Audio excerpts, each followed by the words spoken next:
Raja is a very seasoned sales professional and a visionary social entrepreneur with over 14 years in the corporate industry as his experience, and as a founder and managing director of Bypu's Tech Solutions, a health tech company. He leads the development of the mobile wallet app for the online medical file management. So this is a brief, one-line introduction of Raja, and I think he can share more about his insights and from his journey. Yeah, it's over to you, Raja. Thank you for that introduction, Praveen. Hello, everyone. Yeah, like Praveen was telling just now, I come with a 14 years of corporate experience, and today I would like to give a small presentation on leadership and effective communication. So, the first and foremost challenge for any entrepreneur is understanding leadership itself. So, many people probably try and get their team together, get their employees together. But then, how do we go about it? There are several type of leadership styles, but then again, there are three major ones which most psychologists believe that happens in almost all of the segments, whether it's a corporate or non-corporate, industry. So let's dive into the first one, which is autocratic leadership. These are the traditional leadership styles where the decisions are either unilateral. Basically, it's like one person decision or a board of directors decision, and all the employees and or all the team members probably have to go through with it. So that's the traditional style, and mostly these happen in the non-corporate or the traditional businesses and the government offices mostly, right? So and then there's the democratic leadership, which is very much into the corporate style of business, where the team members and employees are pulled into the conversations, the leaders in a company. So I'm not only talking about the CXO levels. I'm talking about the directors and just below them we have the managers or VPs, and all of these are involved into the discussions on how the milestones should be set for the year, how the vision of the company should be shaped. All of these decisions are taken in these meetings by pulling in the employees. So employee feedback is plays a vital role in this kind of leadership.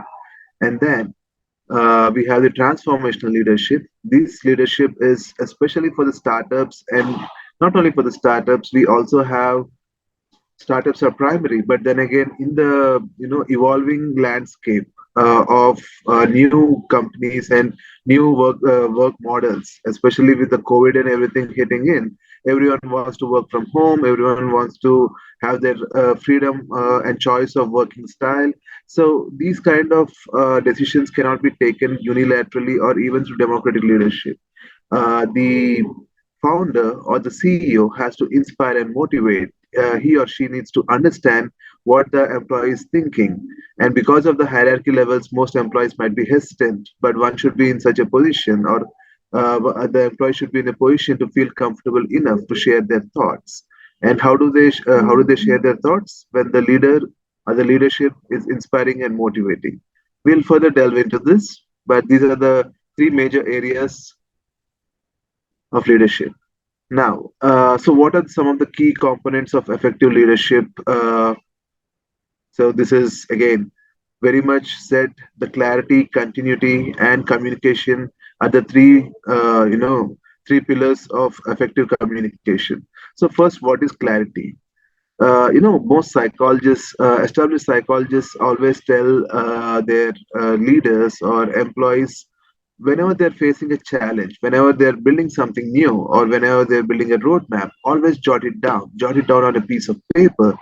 And if you're able to put your problem statement, or if you're able to put your ideas onto a piece of paper, 50% of your job is already done. Or if you're able to write it down in a word, 50% of your idea is already completed. The other 50% is only about execution and strategy for that particular idea. So the leadership themselves should have a clarity of idea on what we are kind of trying to achieve there, and what we how we want to communicate that to the employees or communicate it to our team members. So the clarity of idea is a must when we are trying to communicate something to our employees. And then, of course, the first And for even before the clarity of idea, the first and foremost is building and maintaining the relationships. Like Akash was telling before, the trust needs to be there before anything else. If there's no trust, no matter how much ideas or no matter how many skill set we have, I don't think it will add to the overall contribution. So when the trust is there, uh, great things happen. But how do we build that trust? It's about knowing about the other person. It's about telling about ourselves, meeting somewhere in between, having that common goals to win and make the other person win. So achieving common goals is the next point there, where we kind of it has to be a win-win situation, like again I was saying. So it's not that you trying to make a sale, or it's not about you trying to achieve your milestone that you set for yourself. You need to also help the other person reach their milestone, or you also need to make the other person do their sale. So it becomes a common goal then. Of course, if there's a problem, I don't know, maybe from the background that we come from, all of us have, not all of us per se, but the general mindset is that we try to push the blame on the other person or try to save ourselves from the blame.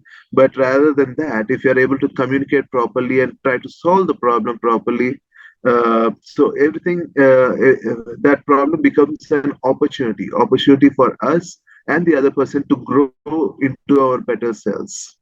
And then this leads to increased productivity. Of course, when ideas are coming together, we have more innovation and creativity. How? Because when we are discussing ideas, we are taking ideas from everyone and we are speaking with everyone on a particular idea. It's no longer just one person's idea. It's like a combined brainstorming of thoughts, and then things happen, ideas happen, and innovation happens. So that's where a better roadmap is shown. Now, this is something which most people don't tell, but I would like to definitely say this.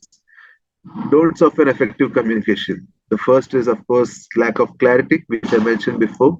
The second is poor listening skills.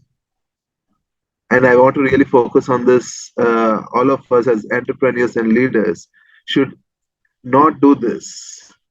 Poor listening skills. We should listen to the other person with of being in that moment. We should be in the moment and be mindful of what the other person is saying, because everyone wants to be heard, be it an employee, be it a part of community. Everyone wants to be heard and get acknowledged on what they are saying. So once we are not trying to just listen or just hear, we need to start listening to the other person and then acknowledge and answer in a way which will put that person into a positive note. The empowerment happens, and from there relationship starts getting built. And yes, assumptions and stereotypes are part of the human psychology, so we can't avoid it. But if we can reduce it as much as possible, just by looking at the person, we say there is that saying, right? Don't judge a book by its cover. So we should not assume a person, we should not stereotype a person depending on how they are looking, what they are talking in the initial days. We need to give everyone time to grow into their best selves. And then, of course, there's the mismatched communication styles. So, what is mismatched communication styles? So, imagine some people are very good at just coming out and speaking. They are direct communicators.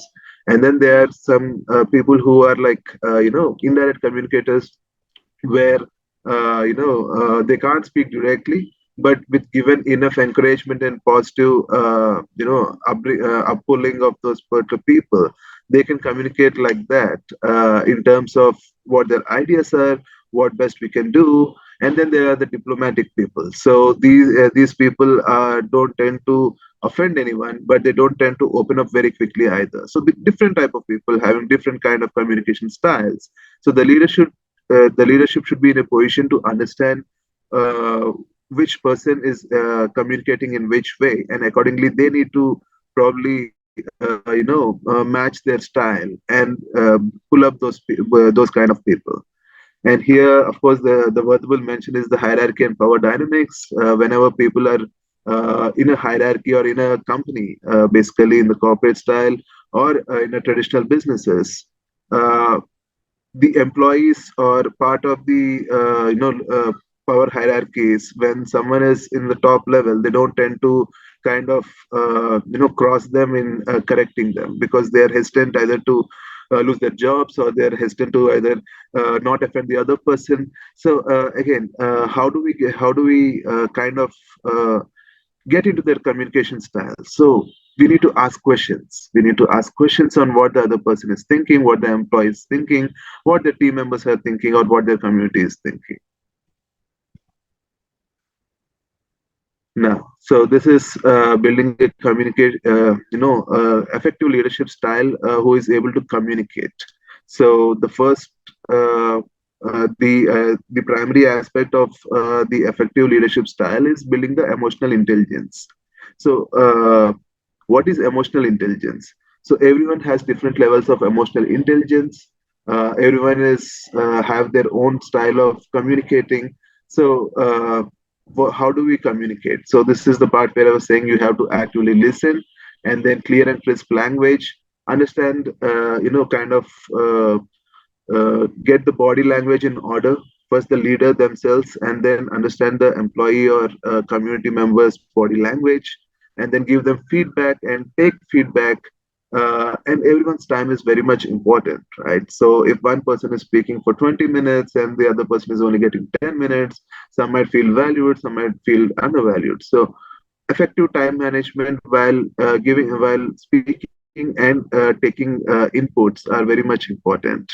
That being said, I think we have a few more minutes before I can kind of wrap up the session.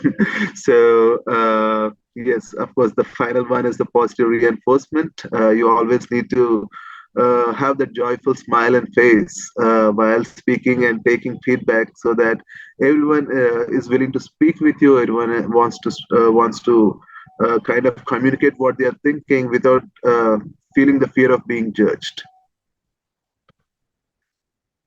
Now, so what are the leadership traits?